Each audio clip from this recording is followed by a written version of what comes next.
Okay, ಗುರುಗಳೇ ತಿಳಿಸ್ತಾ ಇದ್ರಿ. ಇನ್ನು ಎಲೆಗಳನ್ನ ಇಡಬೇಕು ಅನ್ನೋದು ಸಾಕಷ್ಟು ಜನಕ್ಕೆ ಗೊತ್ತಿದೆ.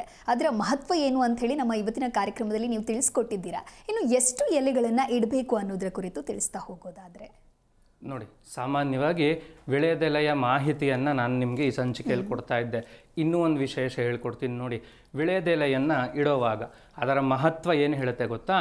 ವಿಳೆದೆಲೆ ಎಷ್ಟು ಸ್ಪಷ್ಟವಾಗಿರುತ್ತೋ ಅಷ್ಟು ಜೀವನ ಸ್ಪಷ್ಟವಾಗಿ ಇರಬೇಕು ಅನ್ನುವಂಥದ್ದು, ಅದರ ಆಶೀರ್ವಾದದಿಂದ ಅಷ್ಟು ಸ್ಪಷ್ಟವಾಗಿ ಜೀವನ ನೆರವೇರುತ್ತೆ ಅನ್ನುವಂಥದ್ದು ಸೂಚಿಸುತ್ತೆ.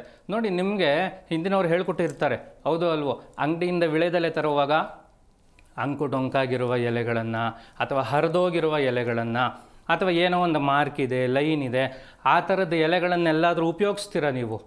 ಉಪಯೋಗಿಸಲ್ಲ ಅಲ್ವಮ್ಮ?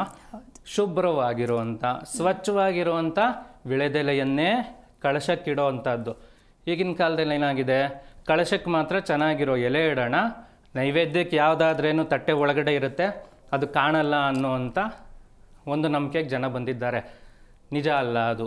ನೀವು ಕಳಶಕ್ಕೆ ಎಷ್ಟು ಸ್ವಚ್ಛವಾಗಿರುವಂಥ ಶುಭ್ರವಾಗಿರುವಂಥ ಎಲೆಯನ್ನು ಉಪಯೋಗಿಸ್ತೀರಿ ಅಷ್ಟೇ ಶುದ್ಧವಾಗಿರುವಂಥ 2 ಎಲೆ ಇಟ್ಕೊಳ್ರಿ ಸಾಕು.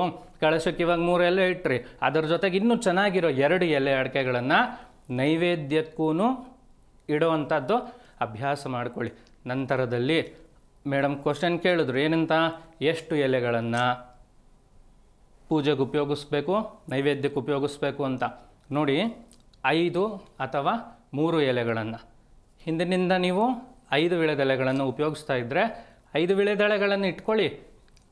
ಅದರಲ್ಲಿ ಚೆನ್ನಾಗಿಲ್ಲ ಅಂತ 4 ಇಡೋದು, ಒಂದಿನ ಚೆನ್ನಾಗಿರೋದು ಸಿಕ್ತು ಅಂತ 5 ಇಡುವಂಥದ್ದು, ಅಥವಾ ಇವತ್ತು ವಿಳೆದೆಲೆ ನಮ್ಮ ಮನೇಲಿ ಯಾರೂ ತಂದ್ಕೊಡ್ಲೇ ಇಲ್ಲ ಅಂತ ಹಳೆಯ ಎಲೆಗಳನ್ನು ಉಪಯೋಗಿಸಿ ಆರಾಧನೆ ಮಾಡ್ತಾ ಇದ್ದೀವಿ ಅಂದರೆ ಅದು ಏನಾಗ್ಬೋದು ಅನ್ನೋದನ್ನು ನೀವೇ ಯೋಚನೆ ಮಾಡಿ. ಯಾಕೆ ಗೊತ್ತಾ? ಎಲ್ಲನ ಕಾರ್ಯಕ್ರಮಕ್ಕೆ ಹೋಗುವಾಗ ಹೊಸ ಬಟ್ಟೆ ಹಾಕ್ಕೊಂಡು ಹೋಗ್ತೀರಾ, ಹಳೇದು ಹಾಕ್ಕೊಂಡು ಹೋಗ್ತೀರಾ? ಹೊಸದೇ ಉಪಯೋಗಿಸ್ಬೇಕಲ್ವಾ? ಅದೇ ಥರನೇ ನಾವೇ ಅಷ್ಟು ಚೆನ್ನಾಗಿ ಉಪಯೋಗಿಸ್ಕೊಳ್ಳೋಕ್ಕೆ ಹೊಸ ಬಟ್ಟೆಗಳನ್ನೆಲ್ಲ ಹಾಕ್ಕೋತೀವಿ ಅಂದರೆ ಅಮ್ಮನವ್ರನ್ನ ಕರೆದು ಅಲ್ಲಿ ಕೂಡಿಸಿ ನೈವೇದ್ಯ ಪ್ರಸಾದಗಳನ್ನು ತಗೋ ಅಂತ ಪ್ರಾರ್ಥನೆ ಮಾಡ್ತಾ ಇರ್ತೀರಿ. ಖಂಡಿತವಾಗ್ಲೂ ಒಂದು ಶಕ್ತಿಯಲ್ಲಿ ಇದ್ದೇ ಇರುತ್ತೆ. ಆ ಶಕ್ತಿಯ ಮುಂದೆ ಯಾವುದೋ ಚೆನ್ನಾಗಿಲ್ಲದೆ ಇರುವಂಥ ಪದಾರ್ಥಗಳನ್ನು ಉಪಯೋಗಿಸೋದು ಬೇಡ.